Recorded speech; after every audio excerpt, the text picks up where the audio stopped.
Hello and welcome back to Acts with Ashley, the reflective series on the Acts of the Apostles. This week I'll be continuing to reflect on a few verses from chapter 2. Acts chapter 2 verses 14 to 21. But Peter, standing with the 11, raised his voice and addressed them. Men of Judea and all who live in Jerusalem, let this be known to you, and listen to what I say. Indeed, these are not drunk as you suppose, for it is only 9 o'clock in the morning. No, this is what was spoken through the prophet Joel. In the last days it will be, God declares, that I will pour out my Spirit upon all flesh, and your sons and your daughters shall prophesy. And your young men shall see visions, and your old men shall dream dreams. Even upon my slaves, both men and women, in those days I will pour out my Spirit, and they shall prophesy. And I will show portents in the heaven above, and signs on the earth below, blood and fire and smoky mist.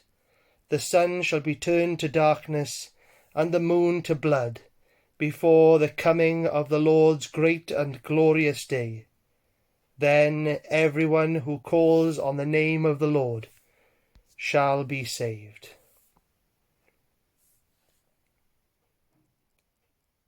Well, here Peter is filled with the Holy Spirit, and he shows his authority, denying that the apostles are drunk, as it was too early in the morning, and explaining to the crowd that this was what the prophet Joel had prophesied about.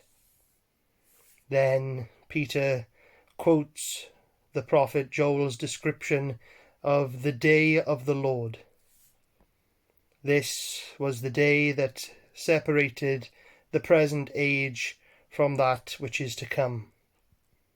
This was a day of judgment, when God would set the world to rights, and in the new age would rule over all.